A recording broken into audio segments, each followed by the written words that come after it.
Moscow is in total collapse. The city is literally being wiped off the face of the earth by snow, frost, and hurricane winds. Listen, dive here, dive here. There's chaos at Moscow's airports. The crashists haven't been able to fly out for 3 days. It's already been 3 days they've been stuck. We were kept in a hotel for about 5 hours and then brought back. Passenger trains have stopped. On the MCAT and highways, there are kilometer-long traffic jams, and total gridlock has already been recorded on the M4 and M2 roads.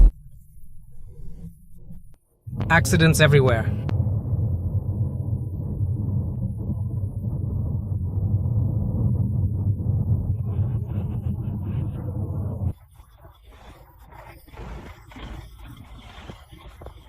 It's stalled. Trucks are stuck blocking the road to Moscow, leaving everyone stranded without fuel or heat. Waiting an hour for fuel in Moscow on February 4th. A real icy hell. All the roads have come to a standstill. The city is paralyzed. There are massive traffic jams, a logistical collapse. Cars are skidding and can't move. Vehicles are towing each other with ropes. Muscovites are abandoning their cars and walking to work. The capital has plunged into chaos. Everyone is going uphill like this, and we're all walking together. Everything here is at a complete standstill.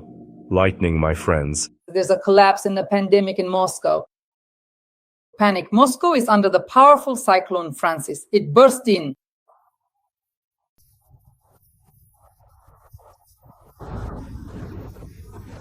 into Moscow without warning. People are out on the streets pushing trucks with groups of 20 to 30 people. Because of the ice and the powerful hurricane, traffic has basically come to a halt. But the worst is happening at the airports. Cyclone Francis has practically paralyzed Moscow's airport. And at Sheremetyevo, there's a baggage riot. Thousands of passengers are 6 hours, no bonus or bags? Where's the luggage? Where's the luggage? Muscovites have been sitting on the floor for days. Among them are children and the elderly, chanting, "Where's the luggage?" Fights break out, scuffles, aggression. Where's the luggage?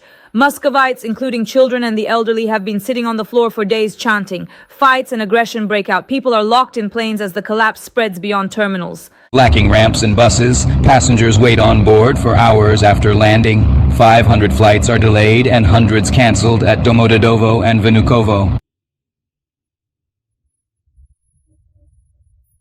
Sheremetyevo International Airport is currently operating only intermittently. Many exhausted people have been stuck on the road for 14, 20, or even as long as 48 hours. The powerful cyclone Francis is absolutely devastating Muscovites today. This intense Balkan cyclone Francis has completely covered the capital of Mordor.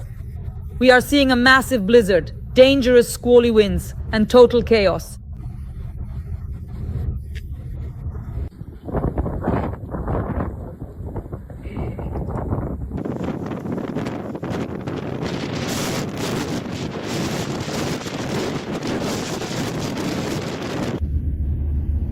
Half-meter snow hits Moscow. A yellow danger level was declared in Moscow. The airports are in chaos with panic and crushes. Rashists have been sleeping on the floor for 2 days. Flights are delayed for 48 hours. Moscow's airports are practically shut down. Up to 1,000 flights have been cancelled, dozens detained. Airports are practically shut down. Up to 1,000 flights cancelled, dozens held for hours. Many frustrated passengers are currently stuck inside the airport terminals. Air traffic is completely disrupted. Shouting, scandals, and panic are erupting everywhere. Right here in my office, there are both delayed and non-delayed flights. The city of Moscow is currently paralyzed by a massive and severe snowstorm. A yellow danger level has been declared in the city. By evening, snowdrifts will reach 65 centimeters. This could set a new weather record. The snow is falling almost non-stop. Wind gusts reach up to 20 meters per second. Public utilities can't keep up. Snow removal equipment is getting stuck. Residents are clearing the courtyards themselves in the snowdrifts. The residents.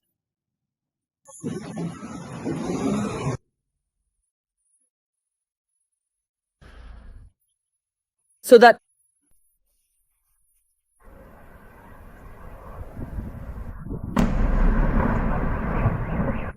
could Maybe someone will drive through soon, but it's just depressing everywhere. Moscow, Belgorod blackouts. Did you see it in Russia? Strikes on the thermal power plant. More than 500,000 people without power. And a total blackout in the Moscow region.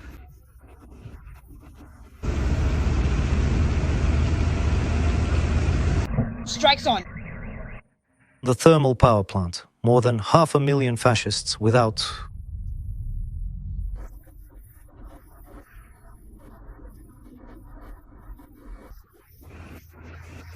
Massive blackouts. The city of Belgorod. The town of Shebekino. And dozens of other nearby settlements in the region. Settlements. The strike hit the thermal power plant and key substations. The governor.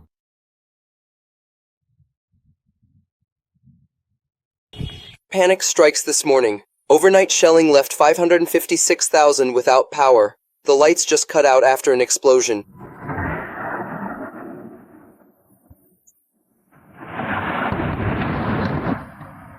Damn.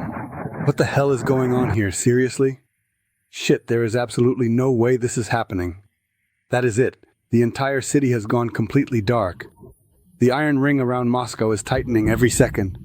The whole Moscow region is falling into chaos. Oryol, Bryansk region, explosions. A missile alert has been declared. This is Ukraine's response. After Russia's night strike, for the first time, the war is returning deep into Russia with cold, darkness, and panic. The Balkan whirlwind has brought heavy snowfalls, squally winds, an aviation collapse, and complete transportation paralysis. The snow has been falling almost non-stop for several days. Wind gusts reach up to 18 meters per second. Up to 60% of the monthly precipitation norm is expected in a single day. Snowdrifts are up to 45 centimeters and in some places up to 60, which already exceeds the historical record. Moscow is literally being buried under snow and ice. A figure that already significantly exceeds the previous established limits.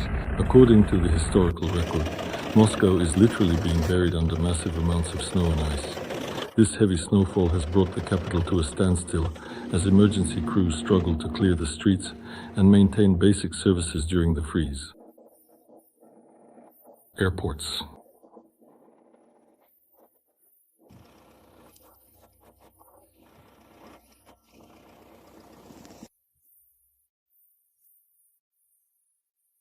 Have come to a standstill. Aviation is grounded. Moscow's airports are effectively shut down. Hundreds of flights have been cancelled. Dozens are delayed for hours. Passengers are stranded in terminals. Air traffic is disrupted on the MCAD and elite highways, with traffic jams stretching for kilometers. Accidents have been reported on the EM4 and EM2 highways. The city is at a standstill. No one is flying anywhere.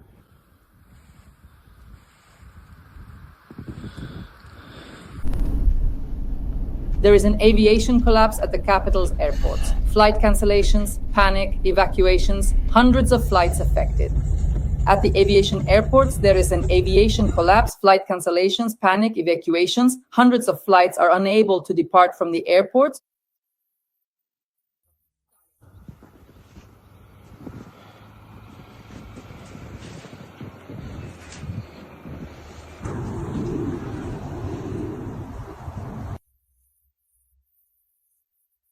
Dozens of planes are stuck on the ground. More than 100 flights are delayed.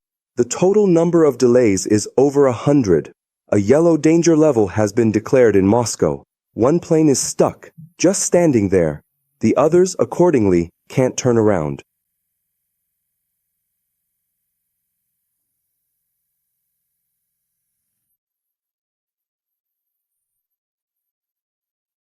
The capital's air gateways are effectively paralyzed. The minute hand completes its steady journey around the clock face, aligning perfectly with the hour hand at the very top.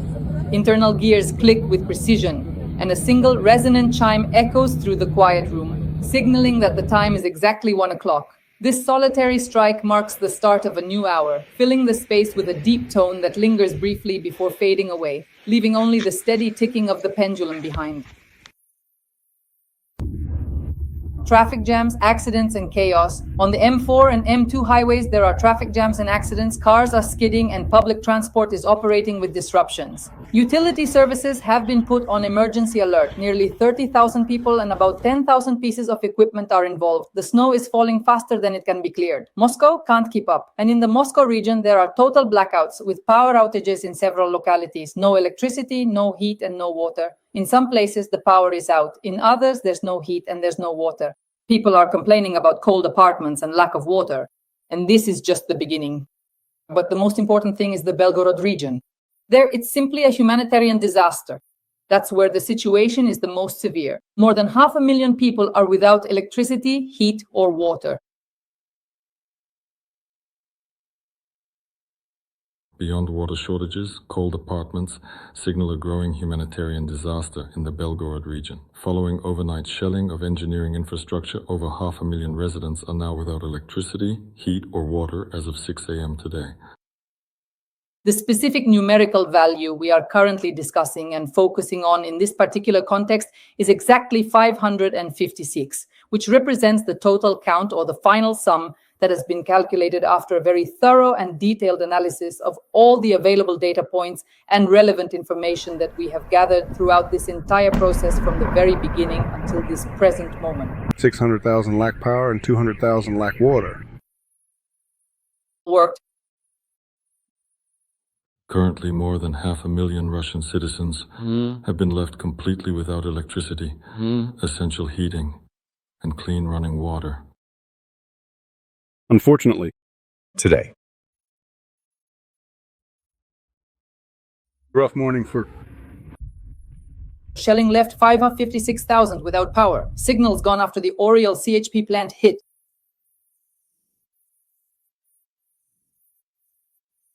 The noose around Moscow is tightening in the Moscow region. Blackouts. We are attacking thermal power plants in the Moscow region as well as in Belgorod, Bryansk, and Kursk regions. He played a lot. The lights were just on.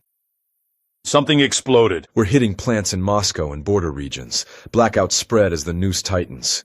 completely. He played enough. The lights were just on. Something exploded. Fuck. Wow. It started. Shit, yeah. Fuck this. That's it. There's no power in the whole city. More than 500,000 people are without heating, and 2,000 apartment buildings are without heat. Molotkov is outright calling this a bad morning. The region is basically plunging into darkness and cold. And it's all because we're attacking the thermal power plants. The ring around Moscow is tightening. Belgorod, Bryansk, Kursk, the Moscow region, there are total blackouts there. The CHP plants have been blown up. So strikes on infrastructure, Oriol and Bryansk are burning. So, strikes on infrastructure, Oriol, Bryansk, burning. Overnight, damage to energy infrastructure was recorded in several regions of the Oriol region. Explosions, power, water, and heating were partially lost. The governor confirmed damage to a utility infrastructure facility in the Bryansk region. Power outages in at least 2 districts. In 3 regions, Belgorod, Oriol, and Bryansk, blackouts were reported after the strikes and due to severe weather conditions. The result, Russia is freezing. There is currently a yellow danger level warning. Heavy snow, freezing frost, widespread power outages, major blackouts, and a complete lack of electricity. There was absolutely no heat available, and the relentless strikes on our critical infrastructure meant that everything seemed to happen all at once in a wave of chaos. We made our way up to the local art school, and right there on the 2nd floor, we encountered a very strange sight where a Suzuki Jimny had somehow managed to get completely stuck.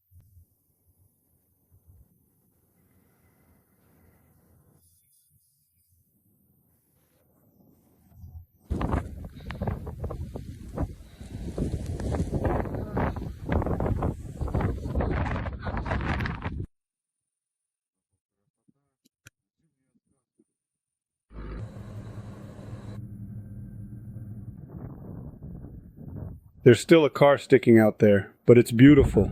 A winter wonderland. Ah, the snow's nothing. Beautiful.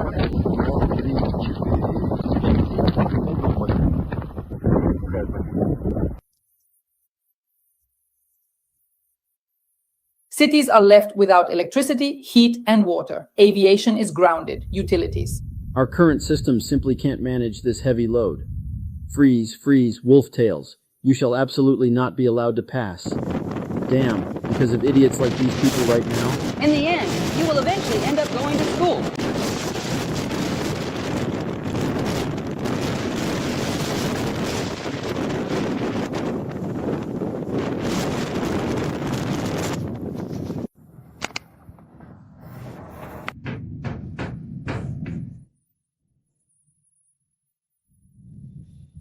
This situation is no longer the case anymore.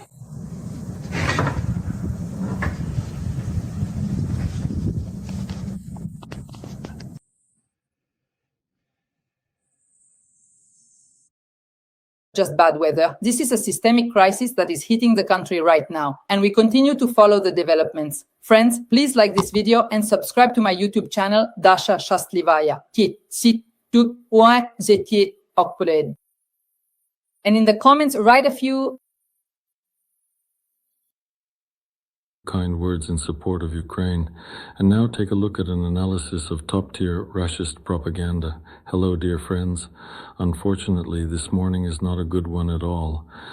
As a result of last night's enemy shelling of the engineering infrastructure in the Belgorod region, as of 6 a.m. today, 556,000 people in 6 municipal districts are without electricity. A nearly identical number of residents are currently without heat. In the first part of the city, that accounts for approximately 1,920 different apartment buildings. Nearly 200,000 people are also without access to running water and sewage services. All emergency crews are stationed at their posts. In 15 minutes, I will hold a formal meeting of the emergency headquarters. We will review the current progress on restoration efforts. Extensive preparations for these repairs are currently well underway. Of the backup capacities that we have been restoring together over the past few months, restoration work is underway wherever it is possible to restore, and soon we will be able to fully assess the damage and the timeline for recovery. The situation is extremely difficult, but I hope that we will be able to get through it. We will provide more detailed and up-to-date information as soon as possible, which is currently scheduled to be officially released and made available at exactly 1 o'clock in the afternoon today, and I intend to hold my position until that specific time arrives. There will be a series of 12 separate and consecutive follow-up meetings of the Central Operational Headquarters. I will personally conduct a thorough review and assessment of how the strategic decisions and critical resolutions that we are finalizing right now at 7 a.m. are being actively put into practice and executed on the ground by the relevant team. Health and kindness in 2025.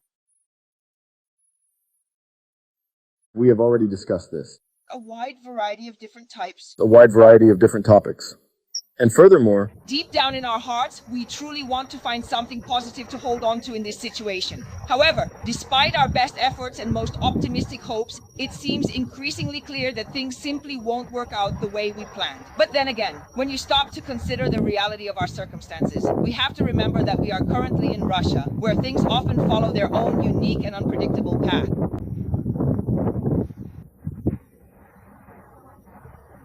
People lived in the building, both in privatized apartments and in municipal ones. We were promised that our building would be restored and that we would be able to return to our apartments without any problems. But in reality, we became homeless. Apart from being registered in a pit, we have nothing. This was our only home. People lived in the building, both in privatized apartments and in municipal ones. We were promised that our building would be restored and that we would be able to return to our apartments without any problems. But in reality, we became homeless. Apart from being registered in a pit, we have nothing, no matter where we turned for help. But our administrators no longer want to see us or deal with our problem. We are being denied housing based on decrees that have no legal force, and they are also unlawfully reducing the square footage of the housing. According to Article 40.1 of the Constitution of the Russian Federation, everyone has the right to housing and no one can be deprived of it. We have been deprived of this right in violation of the Constitution of the Russian Federation, which is the highest legal act. We ask you to help restore our building, to keep the previous address without changing the street or the numbering, so that we can return home to our own apartments. We have survived the horrors of war. Some have lost loved ones. Some have lost family members. Those who survived this war are now going through a living hell trying to secure housing, filled with faith and hope. We deeply desire to be heard. Please help us restore our buildings so we can finally return home. Federation, living in the city of Mariupol.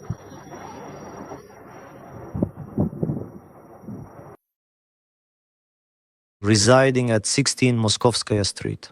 If he is hinting to us and our leadership that it wouldn't be a bad idea to strike and completely eliminate the leadership of Ukraine, including the newly appointed scoundrel, terrorist and bastard Budanov, well, that would be.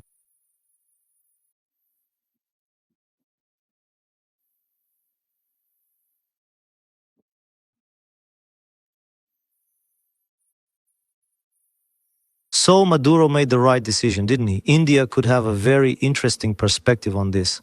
He started relying on Russia, and let's put it this way. If it weren't for Russia, Venezuela would be in flames right now. I state this with full responsibility.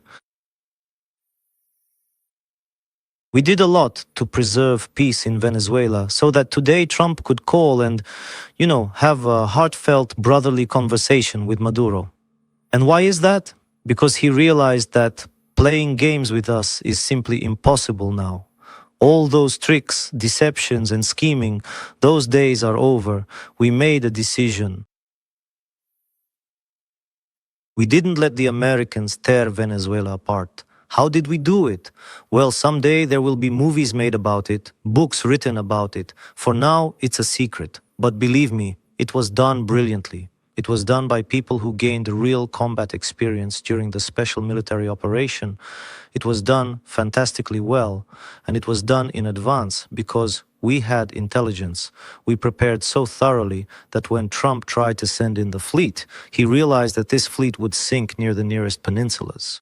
An hour and a half to 2 hours after the start of active hostilities, it would simply sink. No missiles would save it, and nothing would change the outcome. That's it. This is Putin's hysteria. Within 2 hours of active hostilities, it would simply sink. No missiles would save it and nothing would be resolved. This is Kupinsk hysteria. Ukrainian losses were immense in that terrible assault, fueled by those shouting, "Everything is lost," to serve the Ukrainian narrative, demanding the truth with frantic cries. They don't understand that this is exactly in line with Zelensky's and others' idea that before the meeting, it's necessary to show that the Ukrainians are in control of the situation, that they're taking the initiative, that everything is going well for them. See, the Russians are lying about everything. And here you go. Russian military bloggers are squealing like pregnant pigs. Although no, you shouldn't say that, of course not. Everyone was shouting on this street, over there, over there. Zelensky's strategy shows Ukraine has the initiative, despite what Russian bloggers claim. Pregnant pigs don't squeal at all, it's just squealing. And the pregnant pigs are actually on the Ukrainian side, and they're the ones squealing over there.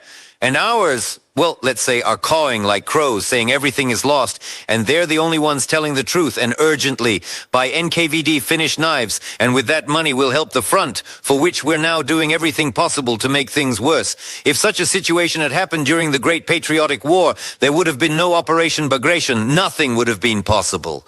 Because an honest military blogger would have pointed out where and how things were going wrong, and would have said that only thanks to his 30 kopecks, they managed to buy everything necessary, and otherwise the army would have perished.